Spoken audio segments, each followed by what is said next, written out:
Estima-se que pelo menos 2 milhões de portugueses sofram de varizes, um problema que, quando não tratado, pode desenvolver feridas de difícil cicatrização, com incómodo, dor, desconforto e até abstinência laboral. Para nos falar do assunto é meu convidado esta manhã, Sérgio Sampaio, cirurgião vascular. Doutor, muito bom dia, muito obrigado pela sua presença, seja bem-vindo à edição da manhã.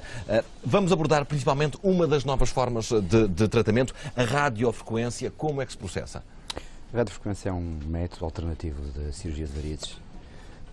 Classicamente, a cirurgia de varizes consiste, quase sempre, na laqueação e na remoção das veias atingidas, a maior parte das vezes as veias safenas.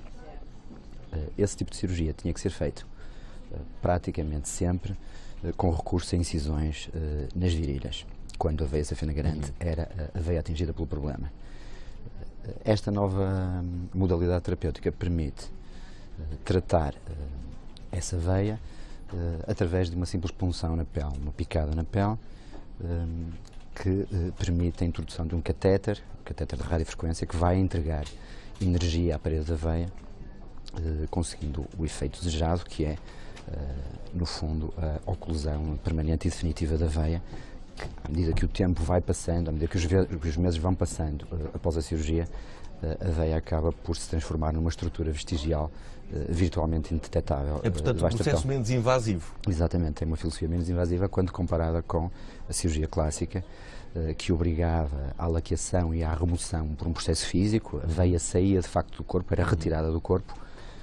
Por este método não, é tratada, é transformada numa cicatriz fibrosa, indetetável. E é mais eficaz que essa comum extração de que mais do que podermos falar em eficácia superior,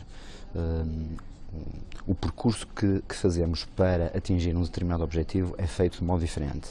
É feito eventualmente com maior conforto, é feito conseguindo o mesmo tipo de resultado sem marcas, sem incisões, sem cicatrizes na pele, com muito menos hematomas pós-operatórios e, portanto, conseguindo um período de recuperação potencialmente mais curto e mais confortável. Como é que é feita quer a preparação, quer a recuperação? Porque na cirurgia comum presumo que seja bastante diferente.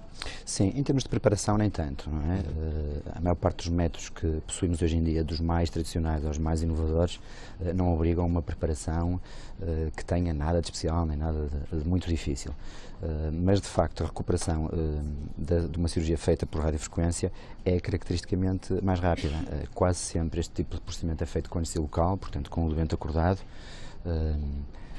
É sempre, ou praticamente sempre, executado em ambulatório, o doente tem alta no próprio dia.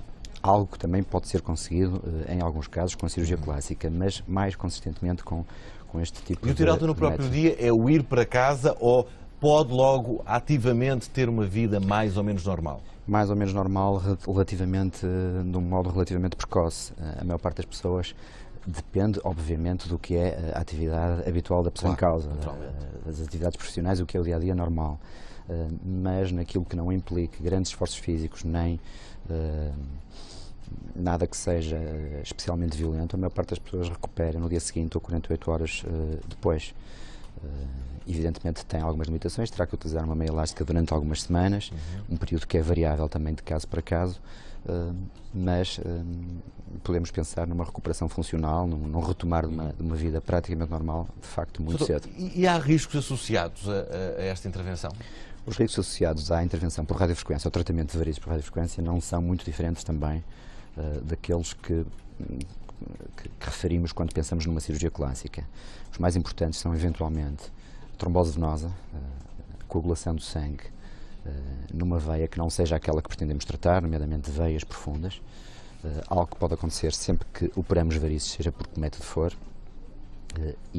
Mas acontece com muita frequência? Não, é excepcionalmente raro. A maior parte vai variando de série para série, as estatísticas estão diferentes, obviamente, em função da instituição e do país em que fazemos os estudos, mas a regra geral são abaixo, este tipo de complicação é abaixo dos 1%, seja por que método for, claro. É raro de qualquer das maneiras. Também é frequente falarmos, quando discutimos isto com o doente e falamos das potenciais complicações, do risco de lesão de nervos sensitivos, nomeadamente o nervo safeno, um nervo vizinho da veia safena, que é frequentemente sede de varizes, esta veia, e que que, tanto por um método como por outro, pode ser lesado durante a cirurgia, provocando sensação de adormecimento e algum formigueiro durante algum tempo após a cirurgia. Embora também seja possível pela radiofrequência, este tipo de complicação é caracteristicamente menos frequente com este método novo do que com a cirurgia clássica. E todos os doentes podem ser submetidos à radiofrequência ou não? Mais... Ou há casos que têm que ser encaminhados para outros métodos de tratamento? Sim, é verdade. Há casos em que a radiofrequência não é um método ideal.